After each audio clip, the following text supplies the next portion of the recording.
సిద్దిపేట జిల్లా ములుగు మండల కొండ లక్ష్మణ బాపూజీ హార్టికల్చర్ సమీపంలో జాతీయ రహదారిపై అశోక్ లీలాండ్ వాహనంలో పైన చెక్కలు పెట్టి గుమ్మడి పండ్లను అమర్చి లోపల 10 గోవులను ఉంచి దొంగసాటున ఆంధ్ర నుంచి హైదరాబాద్ తరలిస్తున్నారు.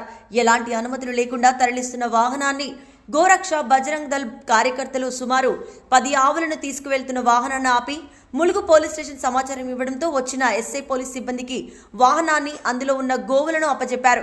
ఈ కార్యక్రమంలో బజరంగ్ దళ్ గోరక్ష కార్యకర్తలు గ్రామస్తులు పాల్గొన్నారు.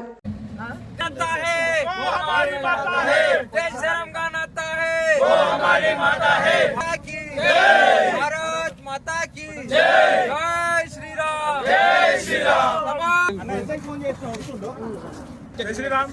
ఈరోజు ఆంధ్ర నుంచి అక్రమంగా ఆవులను తరలిస్తూ ఈరోజు గోరక్ష మరియు గోరక్ష దళ్ మరియు బజరంగ్ దళ్ ద్వారా ఈరోజు ఆవులని కాపాడడం జరిగింది. సుమారుగా 10 ఆవులు బండిలో ఉండడం జరిగింది. వీళ్ళు ఇప్పుడు కబేలాకి వీళ్ళు ఇల్లీగల్గా తరలిస్తూ ఉన్నారు. ఈరోజు గ్రామ ప్రజలు కూడా మాకు చాలా సపోర్ట్ చేయడం జరిగింది. ధన్యవాదాలు.